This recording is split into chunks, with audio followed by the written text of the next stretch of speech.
اس کو فخر کرنا چاہیے ماشاء اللہ اللہ آپ کو. اور یاد رکھو جب کوئی ہدیہ دینا تو تکبر سے نہیں لینا چاہیے. چھوٹا سا بھی ہدیہ ہو, بڑی نوازش, ماشاء اللہ اللہ آپ کو بہت بہت جزائے, بڑا دل خوش ہوا آپ. یہ تکبر ہے کہ کسی نے کوئی چھوٹا سا گفٹ دیا, اب آپ کہہ رہے یہ دیکھو یہ کیا نکلا ہے اندر سے, اتنا بڑا ڈبہ تھا, میں سمجھ رہا پتہ نہیں کیا کیا نکلا ہوا ہوگا, جب یوں کر کے کھولا ہے تو اندر سے یہ نکلا ہے اس میں سے. لوگ یہ بھی عید کے موقع پہ گفٹ دیتے ہیں نا ایک دوسرے کو, تو بعض دفعہ وہ ڈبہ بہت بڑا ہوتا ہے, اگلا سمجھ رہا ہوتا ہے پتہ نہیں اس میں کوئی کیا بھرا ہوا ہوگا, کھولو تو ایک بالو شاہی رکھی ہوئی ہوگی درمیان میں بیچ میں. تو مذاق نہیں اڑانا چاہیے. کسی نے بھی کوئی بھی چیز ہدیہ دیا محبت سے, میں اپنے شیخ کو حضرت مفتی رشید احمد صاحب کو 5 روپے ہدیہ دیتا تھا ہر مہینے, اور وہ کروڑ پتی تھے, بہت پیسہ تھا ان کے پاس.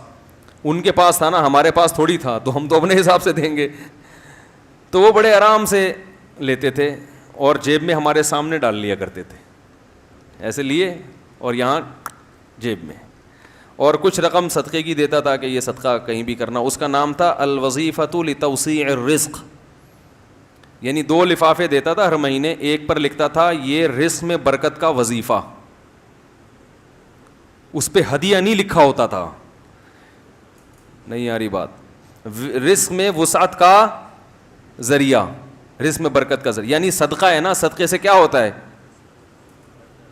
مال میں برکت ہوتی ہے. تو یہ میں اس لیے دے رہا ہوں تاکہ میرے مال میں کیا ہو, برکت.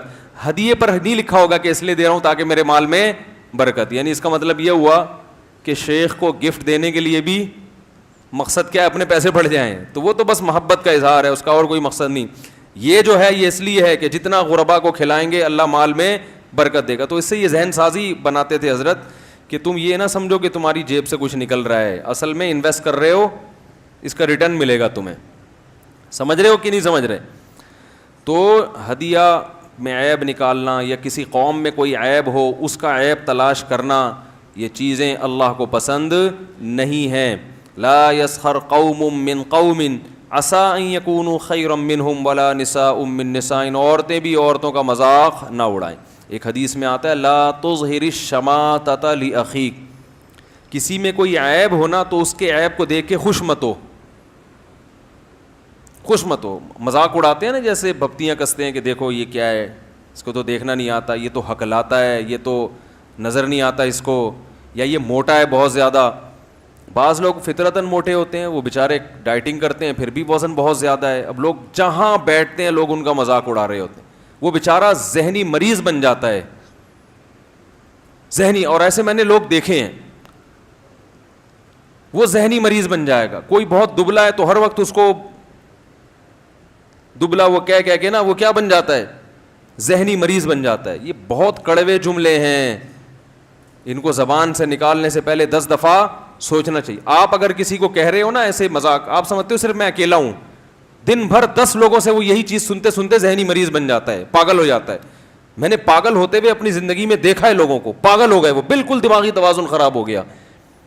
تو بہت ہاں آپ کی بہت زیادہ بے تکلفی ہے کسی سے, آپ کو پتہ ہے یہ میرے مذاق سے پریشان نہیں ہوگا بلکہ خوش ہوگا, تو ایسی بے تکلفی اگر کسی سے ہے تو ایک الگ بات ہے. دیکھو حضرت علی رضی اللہ تعالی عنہ, حضرت فاطمہ رضی اللہ تعالی عنہ دونوں ساتھ رہتے تھے.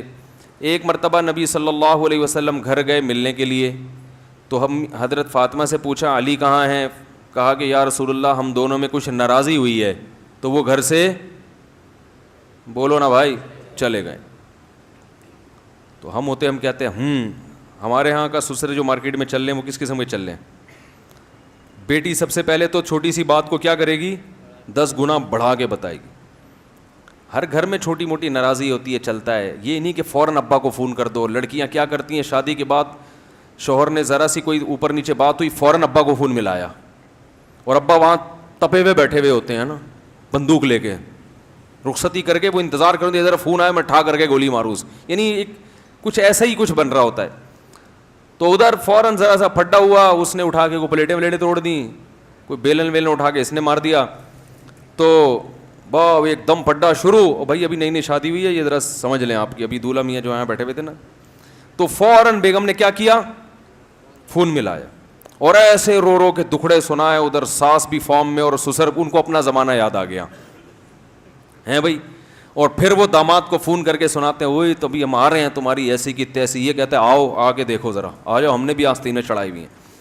ذرا سی بات ہوتی ہے اور جاہلوں کی طرح, ارے بھائی ہوتا ہے یار, سب چلتا ہے سب گھروں میں, انسان ہے تو لڑیں گے نا آپس میں. آپ لوگ کا نہیں مائی سے پٹا ہو جاتا ہے یہاں پہ. انہوں نے ڈانٹ لگائی, زیادہ لگا دی, آپ کو غصہ آ گیا تھوڑا سا, آپ نے کہا یار نہیں بھائی ذرا ہاتھ ہلکا رکھو. اب یہ تھوڑی کہ اعتکاف چھوڑ کے بھاگ جاؤ یا نعیم بھائی کو اٹھا کے مزے سے باہر کر دو. چلتا ہے بھائی, جب اجتماعیت ہوتی ہے تو اونچ نیچ ہوتی ہے. اتنا نازک مزاج بننا, بالکل چھوئی موئی بن کے رہنا, ایسا آدمی دنیا میں کچھ بھی نہیں کر سکتا. سب سیٹ ہے, سب چلتا ہے, سب چلتا ہے. کو بہت زیادہ جب تک خطرناک حد تک معاملہ نہ پہنچے نا, چلانا چاہیے اور لڑائی کو بڑھانا نہیں چاہیے. ہو گئی چلو بھائی, تم نے بھی سنا دی, تم نے بھی سنا دی, مٹی پاؤ. یوسف اعرض عن ھذا, وہ عزیز مصر نے کہا تھا نا, یوسف بس کیا کر, جو ہوا سو ہوا. وہ تو خیر کسی اور وجہ سے کہا تھا اس نے. تو فوراً ایک لڑائی اور طوفان کھڑا ہو جاتا ہے. کیا کہہ رہا تھا میں؟ ہاں, تو حضرت علی رضی اللہ تعالی عنہ کو پتہ چلا, نبی صلی اللہ علیہ وسلم کو پتہ چلا بھائی آپس میں تھوڑی سی کیا ہوئی ہے, ناراضی ہوئی ہے, اور حضرت علی گھر سے چلے گئے. تو نبی نے یہ نہیں کہا میری بیٹی سے کون ہوتا ہے یہ ناراض ہونے والے, میں نے اپنی بیٹی دے کے اتنی عزت دی, پیغمبر کی بیٹی سے نکاح کیا اور یہ ہو رہا ہے گھر میں. کچھ بھی نہیں. آپ صلی اللہ علیہ وسلم نے حضرت علی کو تلاش کیا, پتہ چلا جی مسجد نبوی میں مٹی میں سو رہے تھے. تو آپ نے جا کے محبت سے فرمایا یا ابا تراب, اے مٹی والے. کیا فرمایا؟ یا ابا, مٹی والے. تو بظاہر تو یہ لفظ توہین کا ہے, بظاہر کہ مٹی, بھائی کسی کو مٹی والا کہنا عرب اس کو برا سمجھتے تھے, لیکن نبی صلی اللہ علیہ وسلم نے محبت میں کہا تو حضرت علی اپنی کنیت ابو تراب پر فخر کرتے تھے. ہمیشہ کیا چاہتے تھے, مجھے کیا کہا جائے, ابو تراب, مٹی والا. تو کسی سے تعلق ہو, وہاں بھی دیکھیں نبی نے محبت کا اظہار کیا. یہ نہیں کہ جا کے جیسے آج کل ہوتا ہے, داماد کا گریبان پکڑے کھڑا کیا, اس کو بتا بے کیا مسئلہ کیا ہے, مسئلہ کیا ہے. تو بھائی بس چھوڑو, جو بھی مسئلہ ہے ہوگا, آپس کا گھریلو مسئلہ ہے, چلتا ہے یار. اپنا یاد کرو, خود بھی تو بڑے بڑے مسئلے تم نے کھڑے کیے تھے. یہ تو اب بچے بڑے ہو گئے. میاں بیوی کے پڈے اس وقت ختم ہوتے ہیں جب بچے بڑے ہو جائیں. جب تک بچے ہیں نہیں تو تباہی والی لڑائیاں, بچے چھوٹے چھوٹے ہیں تو بھی لڑائیاں. جب بچے تھوڑے بڑے ہو جائیں پھر یہ تباہی کیا ہوتی ہے, ختم ہوتی ہے. تو اس وقت تک برداشت کر لیا کرو. تو انہوں نے کیا کہا کہ بھائی یہ جو نبی نے فرمایا نا ابو تراب, یہ بظاہر توہین کا جملہ ہے, مگر یہ کیا ہے, محبت ہے.